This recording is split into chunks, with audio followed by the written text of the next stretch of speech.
எப்பவுமே செய்யக்கூடிய தோசை இல்லாம, இன்னைக்கு ரொம்பவே புரோட்டீன், ஃபைபர் ரிச்சான பெசரட்டு தோசை தான் எப்படி பண்றதுன்னு பார்க்க போறோம். இதுக்கு கண்டிப்பா 2 நாளாவது முளைக்கட்டின பயிறு எடுத்துக்கணும். என்னென்ன இன்கிரீடியன்ட்ஸ் தேவைன்னு பார்த்துக்கலாம். முளைக்கட்டின பயிறு, உப்பு, 1/4 டேபிள் ஸ்பூன் சீரகம், கைப்பிடி அளவு கொத்தமல்லி, 2லிருந்து 3 பச்சை மிளகாய், 1 துண்டு இஞ்சி. இந்த ஸ்ப்ரவுட்ஸ்ல விட்டமின், ஃபைபர் ரொம்பவே நெறைய இருக்கிறதுனால நம்ம உடலுக்கு ரொம்ப நல்லது. அடிக்கடி சாப்பிடுறது. இப்போ ஒரு மிக்ஸி ஜார்ல நம்ம எடுத்திருக்கக்கூடிய பயிர சேர்த்துக்கலாம். சேர்த்துட்டு பச்சை மிளகாவ இந்த மாரி பிச்சு சேர்த்துடலாம். அடுத்து இஞ்சியும் சேர்த்துக்கலாம். கொஞ்சமா மல்லி, 1/4 டேபிள் ஸ்பூன் சீரகம், இதுக்கு தேவையான அளவு உப்பு. கூடவே கொஞ்சமா தண்ணி சேர்த்து நல்லா ஃபைன் பேஸ்ட்டா அரைச்சு எடுத்துக்கலாம். நல்லா அரைச்சு எடுத்தாச்சு. இத அரைச்சு எடுக்கும்போது நெறைய தண்ணி சேர்க்கக்கூடாது. அப்படி நெறைய தண்ணி சேர்த்துட்டீங்கன்னா, 3லிருந்து 4 கரண்டி திக்கான தோசை மாவு சேர்த்து நல்லா கலந்து தோசை ஊத்தி எடுத்துக்கலாம்.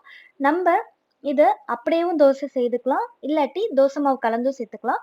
நம்ப இது கூட 2 கரண்டி தோசை மாவு சேர்த்துருக்கோம். பாருங்க நல்ல கன்சிஸ்டன்சில இருக்கு. தோசை கல்லு சூடானதும் நம்ம 1 கரண்டி மாவு எடுத்து நல்லா ஊத்திக்கலாம். இதுக்கு தேவையான அளவு எண்ணெய் சேர்த்துட்டு, நம்ம மேல பொடியா நறுக்குன வெங்காயம் சேர்த்தோம்னா, இந்த பெசரட்டு தோசை ரொம்ப ரொம்ப சுவையா இருக்கும். இப்போ நல்லா வெந்திருக்கு. நம்ம திருப்பி போட்டுறலாம். பாருங்க எவ்ளோ அருமையா வந்திருக்கு. இதோட டேஸ்ட்டும் ரொம்ப ரொம்ப நல்லாருக்கும். ஒரு தடவ ட்ரை பண்ணிட்டீங்கன்னா, அடிக்கடி சாப்பிடணும்னு தோணும். அவ்ளோ நல்லாருக்கும். இந்த டேஸ்ட்டு ரொம்ப டிஃப்ரெண்ட்டா இருக்கும். நம்ம எப்பவுமே சாப்பிடக்கூடிய தோசை இல்லாம, இது ரொம்பவே சுவையா இருக்கும். உடலுக்கும் ரொம்ப ஆரோக்கியம். அடுத்து இதே மாரி இன்னொரு கரண்டி மாவு எடுத்து தோசை சுட்டுக்கலாம். பச்சை பயிர அரைச்சு எடுக்கும்போது, கடைசியா நம்ம தோசை மாவு திக்கானது சேர்த்ததுனால, நமக்கு தோசை இன்னமும் ரொம்ப நல்லா வரும். நம்ம சாதா தோசை சுடுற மாதிரியே இருக்கும். இப்ப அடுத்த தோசையும் ஊத்தியாச்சு. மேல கொஞ்சமா எண்ணெய் சேர்த்துட்டு, நம்ம பொடியா நறுக்கி வச்சிருக்க வெங்காயத்தையும் தூவி விட்டுடலாம். அப்படியே மலை சாரல் மாதிரி. நல்லா வெந்திருக்கு பாருங்க. கலரே உங்களுக்கு டிஃப்ரெண்ட்டா தெரியும். அப்போ நம்ம திருப்பி போட்டுக்கலாம். இந்த பக்கமும் கொஞ்சம் நல்லா வேகட்டும். இந்த பக்கமும் கொஞ்சம் எண்ணெய் சேர்த்துக்கலாம். பாருங்க அட்டகாசமான நம்மளோட பெசரட்டு தோசை தயார்.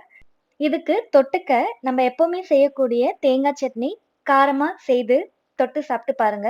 ரொம்ப ரொம்ப நல்லா இருக்கும். டேஸ்ட்டும் அற்புதமா இருக்கும். நீங்க ட்ரை பண்ணி பார்த்துட்டு எப்படி வந்திருக்குன்னு சொல்லுங்க. இதே மாரி இன்னொரு இன்ட்ரெஸ்டிங்கான ரெசிபி வீடியோல நாங்க உங்கள சந்திக்கிறோம்.